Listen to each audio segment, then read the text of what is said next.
자, 안녕하십니까. 오늘은 제가 제 얘기를 좀 해보도록 할게요. 지금 이제 이투스에서 제가 이제 강의를 런칭을 한 지 거의 한 5개월 된 것 같아요. 지금 11월 중순에 시작했으니까 11월, 그래서 12월, 1월, 2월, 3월, 4월 정도 됐으니까 거의 이제 5개월이 가까워지는데 저를 아직 모르시는 분도 많을 것 같고 그 외에도 저 사람은 뭔데 인덕션을 찍냐 막 디덕션을 찍냐 이럴 수 있을까 봐 제가 어떤 사람인지를 좀 소개를 해드릴게요. 내가 왜 인강을 찍는가에 대한 얘기인데 좀 솔직한 말들을 할 거라서 두서가 없을 수 있고 뭐랄까 욕을 먹을 수 있겠지만 한번 얘기해 보겠습니다. 일단 저는 성격이 MBTI를 좀 공개하자면 INTP거든요.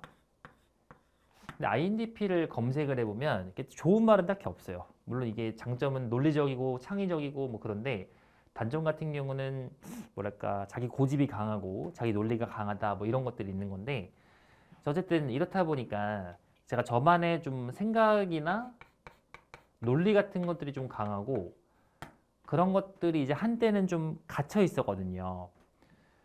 그러니까 제가 생각하는 게 다 맞는 줄 알고 특히 저도 이제 저만의 공부 방식으로 서울대학교 수학과에 입학했으니까 내 공부 방법이 최고다 이런 생각이 20대 때 많이 있었죠. 좀 잘못된 거긴 한데 그러다가 제가 이제 학원가에 와서 처음에 시작을 한 게 영재고 입시학원에서 공부를 했어요. 공부를 한 게 아니라 수업을 했겠죠. 자, 영재고 입시학원이 뭐냐면 영재고를 보내는 학원. 뭐 너는 서울 영재고 가라, 너는 경기 영재고를 가라 이런 식으로 훈련도 시켜주고 보내는 곳에 있다가 자연스럽게 여기 있다 보니까 과학고 내신도 하게 됐고 과학고 학생들의 어떤 중간고사, 기말고사 대비해주는 거 그러면서도 당연히 학원에는 일반고 학생도 있으니까 일반고 학생도 수업을 하게 됐고 그러다 보니까 이 학생들이 처음에는 고1이었다가 점점 나이가 들어가면은 고3이 될 거니까 자연스럽게 수능 강의를 하게 되고 또 자연스럽게 수리논술 준비하는 아이들이 있을 거니까 수리논술 강의를 하겠죠. 그리고 영재고 과학고는 대학교를 갈 때 심층수학이라고 해서 그 교수님 앞에서 수학 문제를 풀고 설명하는 그런 것들이 있어요. 그런 것부터 대비를 했죠. 그리고 일반고 내신까지도 했겠죠. 수업을 엄청 많이 했어요. 그 한 주 동안 이렇게 다 한 적도 있어요. 한 주 동안. 월요일은 영재고, 화요일은 과학고, 과학고는 사실 주말에 수업하지만 어쨌든 이런 것들을 수업을 하면서 너무 많은 학생들을 봤죠. 영재고에 있는 정말 막 국가대표급의 최상위권부터 과학고에 정말 다양한 실험 좋아하는 친구들도 있고 그리고 일반고에서도 1등급부터 막 6등급까지 6등급인데도 와가지고 공부시켜준 적도 있고 한데 정말 최상위권부터 하위권까지도 수업을 해보고 이 학생들이 이렇게도 대학에 가고 뭐 이렇게도 대학에 가고 이렇게도 대학에 가고 이렇게도 대학에 가고 하는 걸 보면서 되게 많은 생각이 들었고 정말 제가 완전히 다 깨져버렸어요. 제 생각들이. 아, 수학 공부는 이렇게 다양하게 할 수 있구나 라는 거. 그리고 이제 내신도 영재고 내신, 과학고 내신, 일반고 내신이 다 다르고 또 일반고에서도 지역마다 내신 성격이 다르고 심층수학 다르고 수리논술 다르고 수능 다르고 시험마다 다 특색이 있고 어떤 학생이 어떤 시험 유리한가도 다 정해져 있어요. 얼추. 물론 이제 그걸 깰 수 있겠지만 수능에 유리한 사람이 있고 내신에 유리한 사람이 있고 논술에 유리한 사람이 있고 심층에 유리한 사람이 있고 하더라고요. 보니까. 어쨌든 이런 걸 다 경험하면서 물론 이 생각이 좀 확장이 많이 돼버렸는데 확장이 돼버려서 더 큰 생각으로 이렇게 물론 지금 제가 생각하는 것도 틀릴 수 있겠지만 그래도 꽤나 많이 검증이 됐고 많은 데이터들을 통해서 얻은 것들을 또 적용을 하면서 계속 확장시켜가면서 저만의 수학을 바라보는 관점이 많이 넓어졌는데 제가 이투스 어디죠? 공지사항에 제 생각을 쓰다가 어떤 얘기를 했냐면 최근에 우연히 어떤 주장을 보게 된 게 그 지수로그 문제에서 기하적인 성질을 못 떠올리면 뭐 수학을 못한다 이런 주장이 있더라고요. 근데 여기서 말하는 기하적인 성질이라는 건 우리가 지수로그 문제를 풀 때 이런 삼각형 같은 게 얹혀 있는 이런 거 말고 지수로그의 어떤 확대 축소나 뭐 회전 변환 이런 거 있잖아요. 저도 이제 그런 거 다 수업을 하잖아요. 확대 축소나 아니면 90도 회전 이런 것들. 근데 이제 그런 것들을 못 떠올리면은 되게 잘못된 거다라는 얘기를 봤는데, 근데 이제 제가 봤을 때는 그 지수로그 기하의 기출 문제를 보면은 항상 이게 수식적인 계산과 기하라는 관점에 대해서 수능의 출제 의도가 둘 다인 경우가 되게 많아요. 둘 다.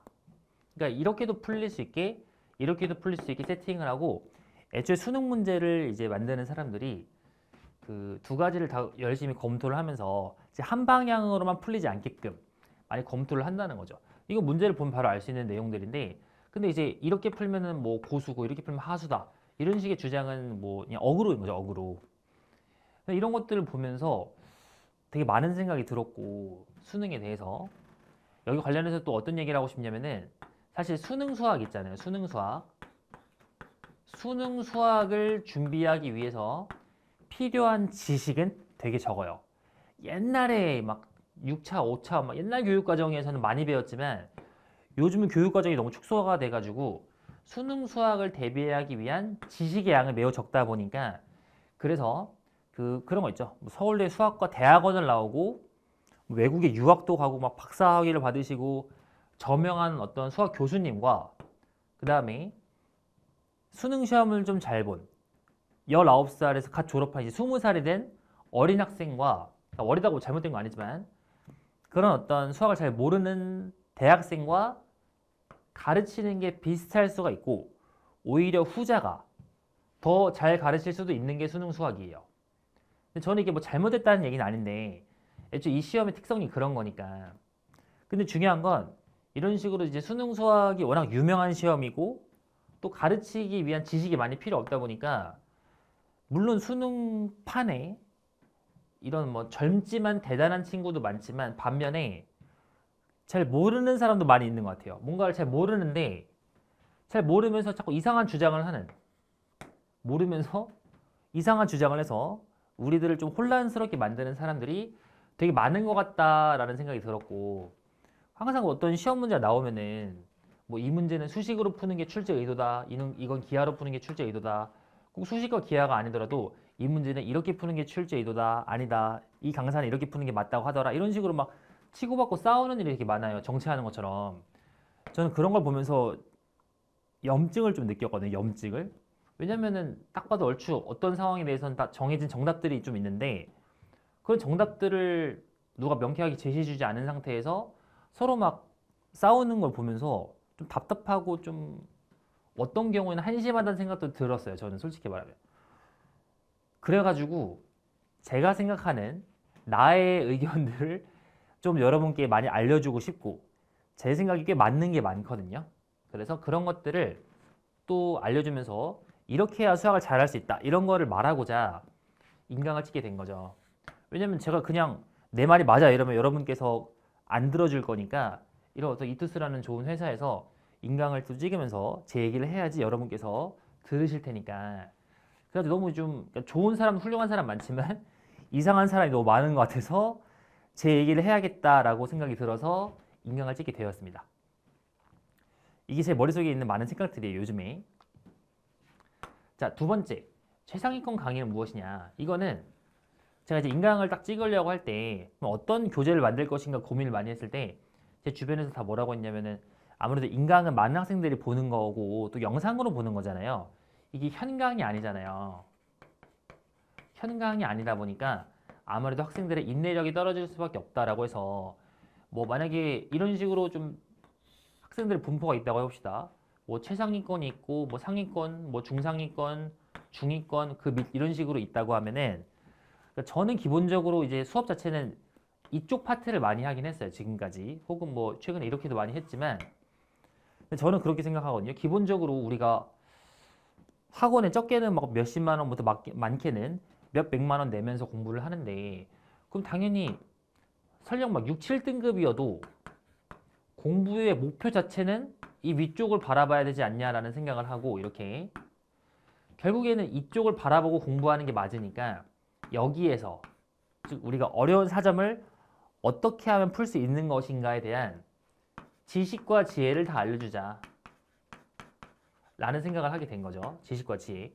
근데 이제 보통 이 대부분의 인강은 제가 알기로 현강보다는 좀 쉬운 걸로 알고 있어요. 왜 그러냐면 너무 듣는 사람이 적으니까 많은 학생들이 들으려면은 이제 좀 더 쉽고 편안한 강의를 하는 게 맞겠죠. 근데 저는 이제 기본적인 마인드가 결국에 우리가 이걸로 가야 되는데 너무 여기에 포커스를 맞추면 성장하기가 어렵잖아요. 지금 제 수업 자체는 기본적으로 그 올해 커리는 2025년의 커리는 다 수능 커리밖에 없는데 1년도 지금 안 남은 상황이죠. 지금 이제 5월 좀 있으면 4월이면 5월 되면은 금방 수능인데 얼마 안 남은 시점에서 언제 쉬운 거 풀고 있겠어요. 어려운 거에도 시간이 없는데. 그렇다고 어려운 것부터 하는 얘기 아니지만 그래서 여기 필요한 지식과 지혜를 열심히 공급해주고 알려주자. 그러니까 듣는 학생이 좀 적더라도 어려운 강의를 하되 이걸 최대한 나만의 방식으로 친절하게 설명을 하자. 그래서 지식 같은 경우는 제가 이제 1강으로 끝나는 차분이나 1강으로 끝나는 글귀 스킬이나 교과 외전 같은 강의들을 열게 된 거고 추후에도 계속 열게 될 거예요. 그런 강의들은. 그리고 지혜 같은 것들도 계속 이제 문제를 풀면서 설명을 해주는 거죠. 여기서 왜 이런 생각을 할 수밖에 없는가. 이런 것들이라서 그러니까 저는 이제 인강으로도 이 최상위권 강의를 좀 구현하고 싶은데 근데 이제 그게 아무래도 너무 어렵다 보면 여러분께서 강의를 듣다가 좀 이제 포기하거나 힘들 수가 있잖아요. 근데 현강이면은 제가 끌고 갈 수 있겠는데 인강 같은 경우는 이게 보이지가 않으니까 지금도 제가 딱 모니터를 보면은 여러분이 저를 보지만 저는 여러분이 안 보이거든요. 그렇기 때문에 이게 참 어려운 저의 과제가 되겠죠. 이 상위권 강의를 하면서 어떻게 지금 이 여러분들 지금 제가 끌고 갈 수 있는가 이런 것들을 계속 고민을 할 거고 소통을 일단 열심히 하고 있어요. 저한테 이제 메일로 수학 질문이나 공부법을 물어보는 사람이 되게 많이 있고 학생뿐만 아니라 어른도 사실 많아요. 어른도. 그러니까 수학 강사를 지망하는 사람들 중에 저한테 이게 수학을 물어보는 사람이 되게 많거든요. 생각보다. 근데 뭐 그런 얘기는 중요한 게 아니고 어쨌든 뭐 Q&A 게시판도 답장을 빨리빨리 달고 있고 하는데 어려운 거나 힘든 거에 대해서 저한테 많이 얘기해 주시면 좋을 것 같아요. 자, 정리를 하자면 제가 인강을 찍는 이유는 아무래도 이 수능판이 당연히 훌륭하고 멋진 사람도 많지만 좀 사입이나 이상한 사람도 많은 것 같아서 저만의 목소리를 내고 싶어서 찍게 된 게 계기가 된 것이고 또 좀 더 첨언하자면 사실은 그 인강은 되게 저는 좋은 플랫폼이라고 생각을 하는 게 그렇게 많이 비싸지 않은 가격으로 양질의 강의를 전국적으로 내가 보내줄 수 있는 거잖아요. 현강이나 뭐 과외 이런 것들은 좀 많이 비싼데 비싼 거에 비해서 성적이 안 나올 수도 있으면 또 그런 것도 마음이 아프니까 그런 거에 비해서 되게 좋은 플랫폼이다라는 생각이 들고 대신에 여러분께서 의지를 갖고 공부를 해야 되는데 특히나 제가 어려운 강의를 많이 할 건데 이런 것들을 어떻게 하면 소화시킬 수 있는가를 항상 고민하고 있습니다. 그 제 커리큘럼 중에 시작을 하는 이 인덕션 같은 경우에도 사실 이게 다 기출문제 중에 어려운 사점이거든요. 어려운 사점. 인덕션을 쉽다고 하는 사람은 한 명밖에 없어요. 한 명이라기보다는 한 종류밖에 없어요. 누구냐면 기출문제를 미리 풀어와가지고 외우고 있는 사람들. 그러니까 기출문제 딱 보자마자 이 문제 답은 16 아니야? 이런 식으로 외우고 있는 그런 거 아니면 되게 어려운 교재인데 이게 저의 시작 교재예요, 여러분. 물론 내년에는 그 앞에 더 쉬운 커리를 만들 계획이지만 어쨌든 이걸로 시작을 해가지고 마지막에 모의고사까지 진행이 되는데 그 제 모의고사가 이미 작년에 한번 시행을 했었거든요. 전인력 모의고사라는 이름으로 했는데 이게 좀 많이 어렵습니다, 여러분. 요즘에 공통은 좀 평이하게 나오잖아요. 아무래도 수능이. 근데 저의 모토는 항상 저의 모토뿐만 아니라 이것이 최상위권의 모토인데 최상위권은 공부를 무조건 어렵게 대비를 합니다, 여러분. 여러분 물어보세요. 공부 잘하는 친구한테 너 수학 마스터했어? 이러면은 잘하는 친구 중에서 수학을 마스터했다고 말할 수 있는 사람은 거의 한 명도 없어요. 거의. 근데 이제 뭐 수학을 잘 모르는 애매한 중위권이면 나 수학 이제 어느 파트는 마스터했어 이런 말을 하죠. 수학에 마스터가 없어요, 여러분. 애초에 공부에 마스터가 없고 그래서 요즘 수능이 조금 쉬워도 제가 모의고사를 많이 어렵게 만들어서 이게 얼마나 어려웠냐면 작년에 그 서울대생이나 메이저 의대생이죠. 메이저 의대생들이 풀었을 때 한 84점에서 88점 정도 나오는 되게 어려운 시험이었는데 물론 올해는 이것보단 조금 더 제가 이제 너프를 하면서도 좀 요즘 기조에 맞게 바꾸긴 하겠지만 그래도 여러분께서 만날 수 있는 시중에서 만날 수 있는 웬만한 모의고사보다는 많이 어려울 거예요. 근데 이것도 어려우면 여러분 어떻겠어요? 푼 다음에 아 어려워 이러면서 막 안 해 이럴 건데 그거를 버텨야죠.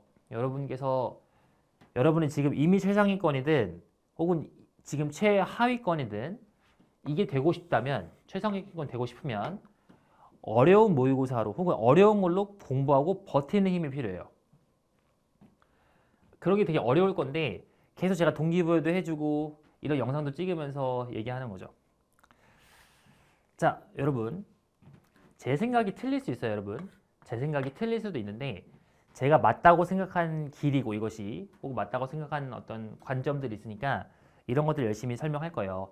여러분도 여러분만의 옳은 길을 찾아서 이 혼란스러운 입시판에서 이상한 그 막 다양한 개소리들도 많은데 그런 것들 다 쳐내고 여러분만의 옳은 길을 찾아서 공부할 수 있기를 바라겠습니다. 자, 종종 이런 영상을 찍도록 하겠습니다. 감사합니다.